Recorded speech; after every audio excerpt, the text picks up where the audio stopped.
The grand hall of Windsor my Palace shone with God. golden lights. Crystal chandeliers hung from the high ceiling, casting soft shadows on the marble floors. It was supposed to be a beautiful evening, a celebration. But Princess Elena stood near the window, her hands trembling as she held a glass of champagne she couldn't drink. Her heart felt heavy, too heavy. Across the room, Queen Vivian smiled. That smile looked kind to everyone else, but Elena knew the truth. That smile was cold, sharp, like a knife hidden behind silk. Elena watched as Queen Vivian placed her hand on King Alexander's arm. The king, Elena's father-in-law, laughed at something Vivian whispered in his ear. He looked happy, relaxed. He had no idea what was happening right under his nose. Elena's eyes filled with tears, but she blinked them away quickly. She couldn't cry here. Not in front of all these people. Not in front of the cameras that flashed every few seconds. She was a princess now. Princesses don't cry in public. But God, how she wanted to. "You look pale, dear," a voice said softly. Elena turned to see Lady Margaret, one of the older members of the royal court. Her eyes were kind, filled with concern. "I'm fine," Elena lied, forcing a smile. "Just tired." Lady Margaret studied her face for a moment, then nodded slowly.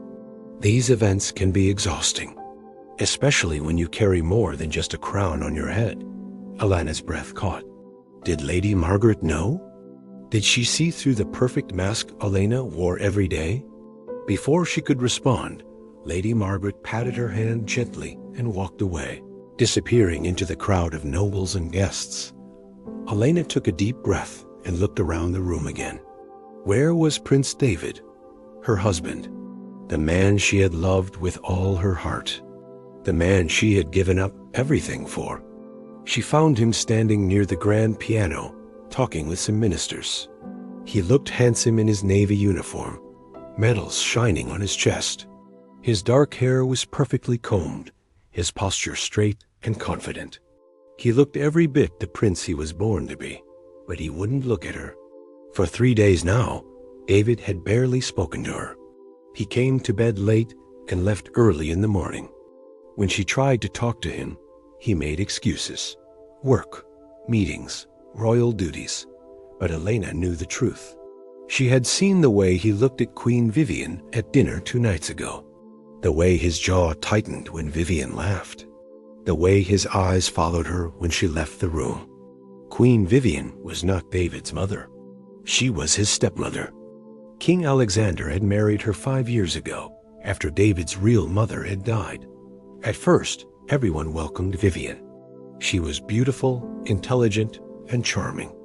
She seemed to care for the king deeply, but Elena had started noticing things. Small things. The way Vivian's eyes lingered on David. The way she always found reasons to be alone with him. The way she touched his shoulder just a little too long when she passed by. And now, the way David had changed. Elena felt sick thinking about it. It couldn't be true. It couldn't. David loved her. They had been married for 2 years. They were planning to start a family, but the coldness in his eyes lately, it terrified her. Elena. She jumped at the sound of her name.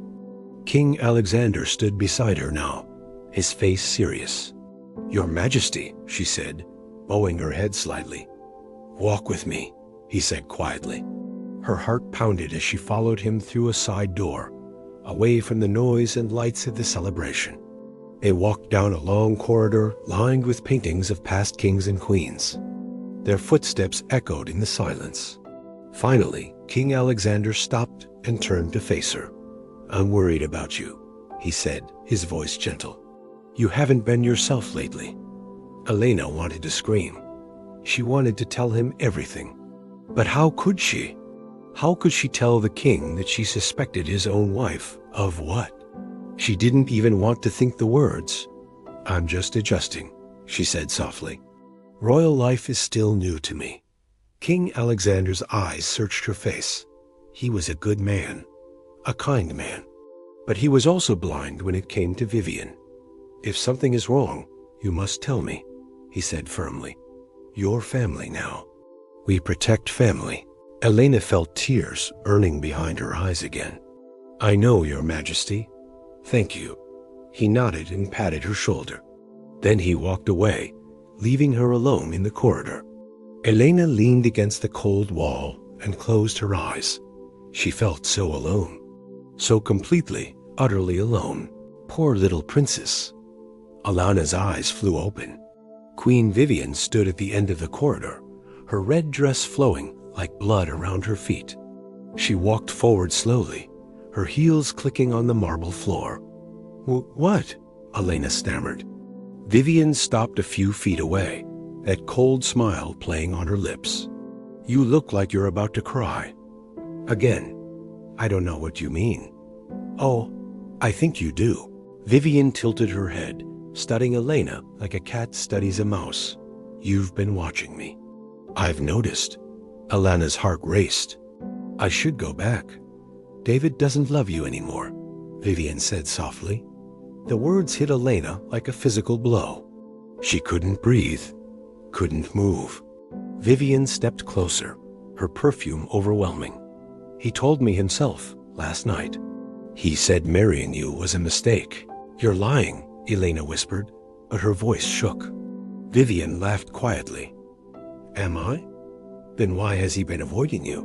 Why does he look so miserable every time you enter a room? Tears finally spilled down Elena's cheeks. She couldn't stop them anymore. Vivian leaned in close, her voice dropping to a whisper. This palace belongs to those who know how to take what they want. You're too weak, Elena. Too soft. You'll never survive here. Then Vivian turned and walked away, her laughter echoing down the corridor. Elena sank to the floor, her beautiful dress pooling around her. Her whole body shook with silent sobs. Somewhere in the distance, music played. People laughed and danced. But in that cold, empty corridor, Princess Elena's world crumbled into pieces.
Elena couldn't stop crying.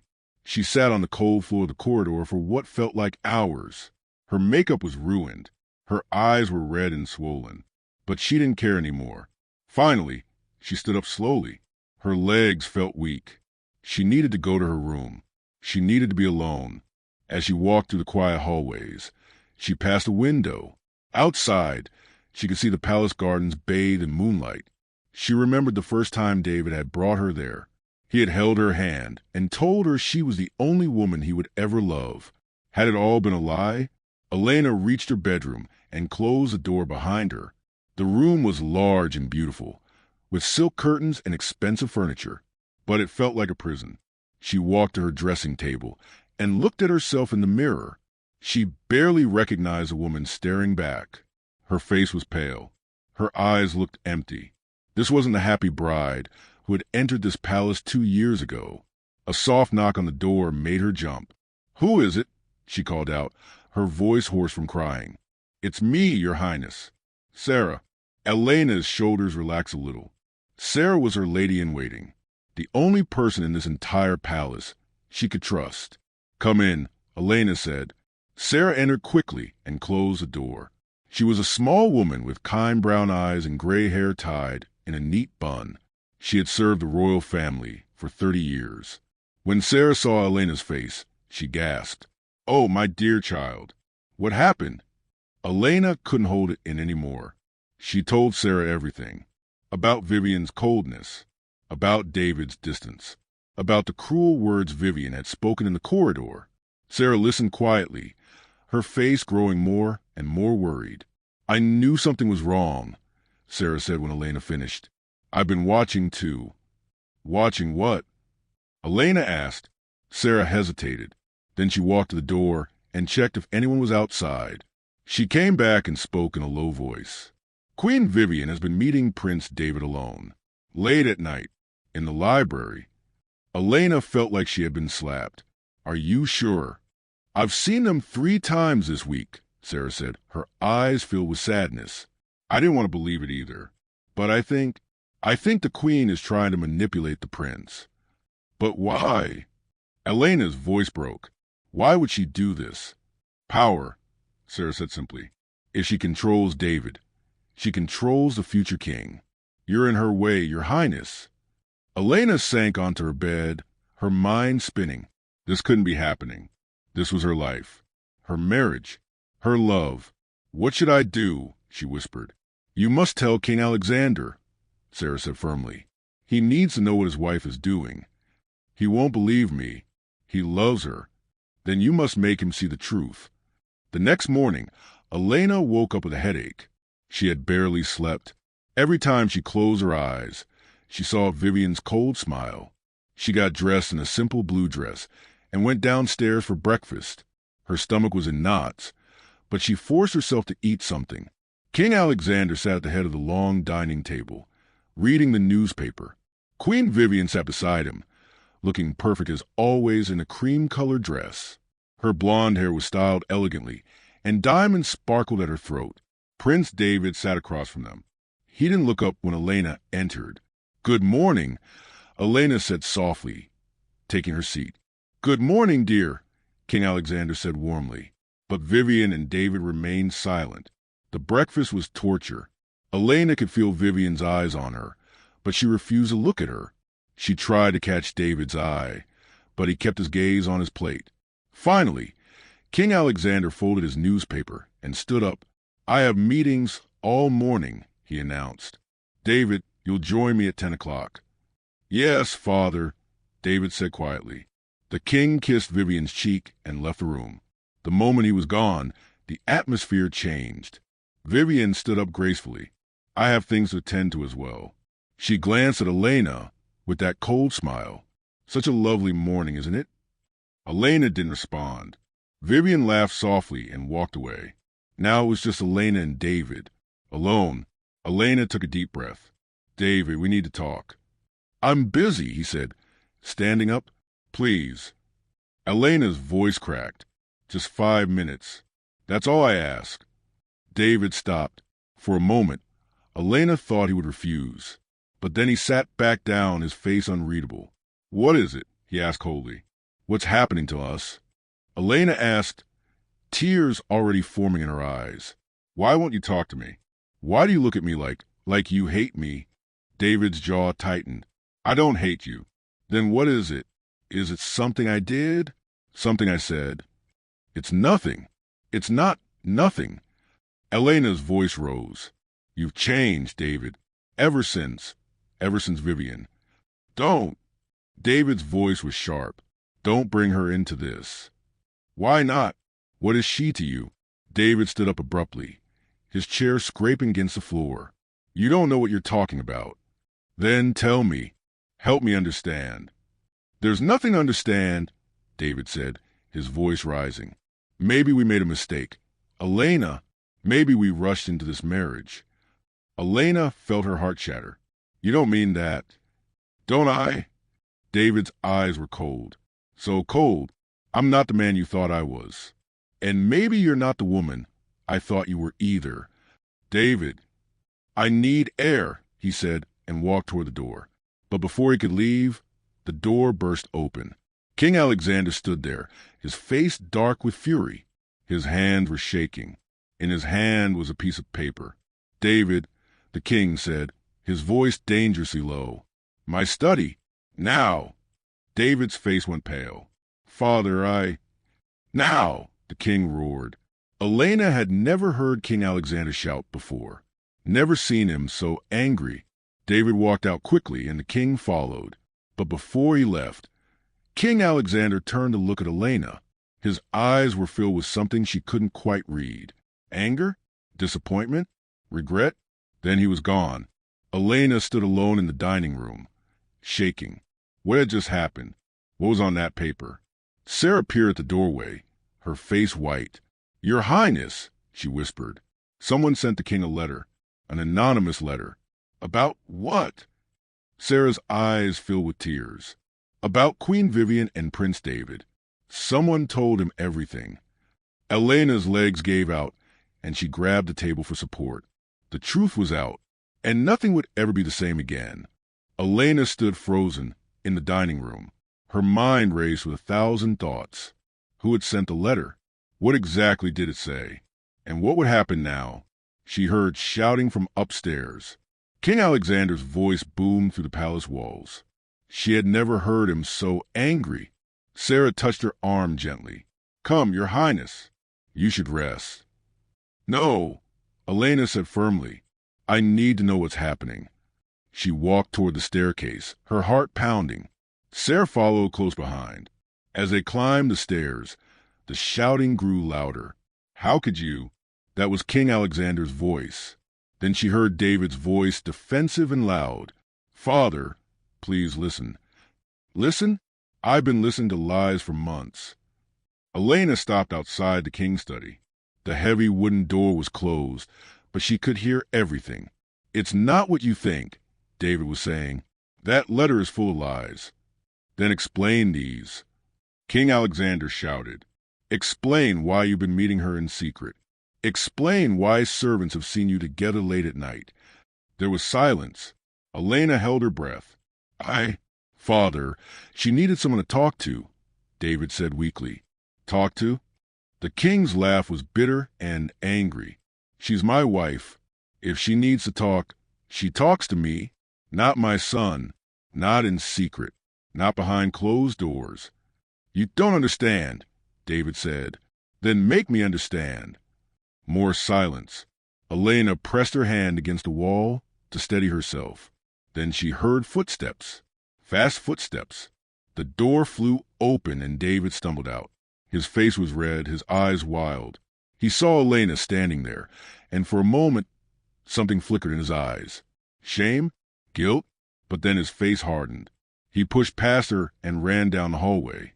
King Alexander appeared at the doorway. His face was purple with rage. His usually neat hair was messy. His eyes were bloodshot. When he saw Elena, his expression changed. The anger softened into something sadder. Elena, he said quietly. Come in. Elena's legs felt like water, but she walked into the study. Sarah stayed outside, closing the door behind them. The king's study was a beautiful room filled with books and paintings. But right now it felt like a courtroom. Papers were scattered on the desk. A crystal glass lay broken on the floor. King Alexander walked to his desk and picked up a letter. His hands shook as he held it. Did you know? He asked, his voice barely above a whisper. Know what, Your Majesty? About them. About David and Vivian. Elena's throat felt tight. I suspected, but I wasn't sure. I didn't want to believe it. The king sat down heavily in his chair. Suddenly, he looked very old, very tired. This letter, he said, holding it up, it was delivered to my office this morning. No name, no signature, but it has details, dates, times, places where they met. What does it say they did? Elena asked, her voice trembling. King Alexander closed his eyes. It says that Vivian has been manipulating David. confusing him, making him doubt his marriage to you. The letter says she's been poisoning his mind against you for months. Elena felt tears roll down her cheeks. Why would she do that? Power, the king said bitterly. She wants to control the future king, and you were in her way. But does the letter say if David and she... Elena couldn't finish the sentence. King Alexander looked at her with sad eyes. The letter doesn't say they were lovers. It says Vivian was using emotional manipulation, making David dependent on her, making him feel things he shouldn't feel. Elena sank into a chair, relief and horror mixed together in her chest. So David hadn't betrayed her completely, but he had still betrayed her trust. He had still let Vivian come between them. Where's the queen now? Elena asked. I don't know, the king said. I sent for her, but she hasn't come. Guards are searching for her. Suddenly, the door burst open. A guard stood there, breathing hard. Your Majesty, he said urgently. We found Queen Vivian. She's in the throne room, and she has something to say. 5 minutes later, Elena and King Alexander entered the throne room. It was a massive hall with high ceilings and tall windows. The throne sat on a raised platform at the end. Queen Vivian stood in the center of the room, looking calm and beautiful. She wore a black dress that made her look like a queen from a dark fairy tale. Her blonde hair was perfect. Her makeup was flawless. But her eyes were cold and empty. Alexander, she said smoothly, there you are. Vivian. The king's voice shook with controlled anger. We need to talk. Now. Oh, I know what you want to talk about, Vivian said, smiling. That silly letter. Silly. King Alexander's voice rose. You call these accusations silly? Vivian laughed. It was a cold, cruel sound that echoed through the empty throne room. Accusations? No, Alexander. That letter was the truth. The room went silent. Elena felt the blood drain from her face. King Alexander stared at his wife in disbelief. What did you say? I said it's true, Vivian said calmly. Every word. I did meet David alone. I did talk to him. I did make him question his marriage. But why? The king's voice cracked. Why would you do this? Vivian's smile widened. Because I'm tired of being just a queen consort. I'm tired of being second. When you die, Alexander, David becomes king. And whoever controls David controls a kingdom. You're mad, Elena whispered. Vivian turned her cold gaze to Elena. Am I? Look at you. Weak. Crying. Pathetic. You could never handle the pressure of being a real queen. David deserves someone stronger by his side. Someone like you? King Alexander said, disgust in his voice. Yes, Vivian said without hesitation. Like me? The king took a step forward, his fists clenched. Elena had never seen him look so dangerous. You will leave this palace, he said, each word sharp as a knife. Today. Now. Pack your things and go. I want you gone within the hour. For the first time, Vivian's smile faltered. You can't be serious. I have never been more serious in my life. Alexander, think about what you're doing. Think about the scandal, the press, the people. I don't care, the king said. You manipulated my son. You hurt my daughter-in-law. You betrayed my trust. You're not welcome here anymore. Vivian's face twisted with anger. The mask of beauty cracked, showing the ugliness beneath. Fine, she spat, but you will regret this. All of you will regret this. She turned and walked toward the door, her heels clicking loudly on the marble floor. But before she left, she stopped and looked back at Elena. Enjoy your victory, little princess, she said softly. But remember this, I may have lost a day, but David will never love you the way he used to. I made sure of that. Then she was gone. Elena collapsed to her knees, sobbing. King Alexander rushed to her side, helping her up. It's over, he said gently. She's gone. But Elena knew the truth. Vivian was gone, but the damage she had done remained. David was still lost. Their marriage was still broken. And Elena didn't know if it could ever be fixed. 3 days had passed since Queen Vivian left the palace. 3 days of silence. 3 days of pain. Elena hadn't seen David at all. He had locked himself in his private chambers and refused to see anyone. Even King Alexander couldn't get him to come out. The palace felt different now. Quieter, darker. The servants whispered in corners. The guards looked uncomfortable. Everyone knew what had happened, but no one dared to speak about it openly. Elena spent most of her time in the gardens. She couldn't stay in her room anymore. Too many memories lived in those walls. Memories of happier times. Times when David would come to her at night and hold her. Times when he would whisper that he loved her. Now, those memories felt like ghosts haunting her. Sarah found her sitting by the fountain one afternoon. The old woman carried a basket of bread and cheese. "You must eat, Your Highness," Sarah said gently, sitting beside her on the stone bench. "I'm not hungry," Elena replied, staring at the water. "You haven't eaten properly in days. You'll make yourself sick." Elena didn't respond. She watched the water flow from the fountain, wishing her problems could flow away just as easily. "Have you heard from Prince David?" Sarah asked carefully. "No, nothing." Sarah sighed. "The king is worried about him. Very worried." "I know. Perhaps you should try to see him. Talk to him." Elena shook her head. "He doesn't want to see me. He made that clear. But maybe now that the queen is gone." "It doesn't matter," Elena interrupted, her voice bitter. "She's gone, but the damage is done. She poisoned his mind against me. Those wounds won't heal just because she's not here anymore." Sarah reached over and squeezed Elena's hand. "Don't give up, child. Love is stronger than poison. It just takes time." Elena wanted to believe her, but she wasn't sure anymore. That evening, King Alexander sent for Elena. She found him in the library, standing by the tall windows overlooking the city.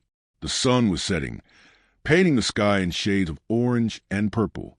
"You wanted to see me, Your Majesty?" Elena said softly. The king turned. He looked tired. The last few days had aged him. "Elena, come sit with me," he said, gesturing to the chairs by the fireplace. She sat down, her hands folded in her lap. King Alexander sat across from her and was quiet for a moment. Then he spoke. "I owe you an apology," he said. Elena looked up in surprise. "What? No, Your Majesty, you don't." "I do," he insisted. "I brought Vivian into this family. I married her without really knowing who she was. I was so lonely after David's mother died. Vivian seemed kind and good. I didn't see the truth until it was too late." "You couldn't have known," Elena said gently. "But I should have seen the signs. I should have protected you, protected David." The king's voice cracked. "I failed you both." "You didn't fail anyone," Elena said firmly. "Vivian fooled all of us. She was clever. She knew exactly what to say and how to act." King Alexander nodded slowly. "I've been thinking a lot these past few days. About family, about trust, about what it means to truly love someone." Elena waited, sensing he had more to say. "David is my son," the king continued, "and I love him more than anything. But right now he's lost. Vivian confused him, made him doubt everything he knew about himself, about you, about love." "I know," Elena whispered. "He needs help, Elena. Professional help. Someone who can untangle the mess Vivian made in his mind. Do you think he'll agree to that?" "I don't know, but I'm going to try." The king leaned forward, his eyes intense. "But I need to know something first. Do you still love him?" The question hung in the air. Elena thought about it, about everything that had happened. The pain, the betrayal, the tears. But then she remembered David as he used to be, the man who brought her flowers for no reason, who danced with her in the rain, who held her when she was scared, who promised to love her forever. That man was still in there somewhere, buried under Vivian's lies and manipulation. "Yes," Elena said quietly. "I still love him, even after everything. I still love him." King Alexander smiled sadly. "Then there's hope. Love is the strongest force in the world. It can heal even the deepest wounds." "But what if he doesn't love me anymore?" Elena asked, voicing her deepest fear. "He does." the king said with certainty. Vivian didn't make him stop loving you. She just made him confused about what love means, made him doubt his own feelings. That's what manipulators do. They twist reality until you can't tell truth from lies. Elena felt tears coming again, but this time they were different. Not tears of despair, tears of hope. What should I do? She asked. Wait, the king said simply. Give him time. Let him work through this. But don't give up on him. And don't let him give up on himself. Late that night, Elena couldn't sleep. She got out of bed and put on her robe. She walked to the quiet palace halls, her bare feet making no sound on the cold floors. She found herself standing outside David's chambers. She didn't plan to come here. Her feet just brought her. She raised her hand to knock, but stopped. What would she say? What could she say that would make any difference? Then she heard something that made her heart break all over again. Crying. David was crying.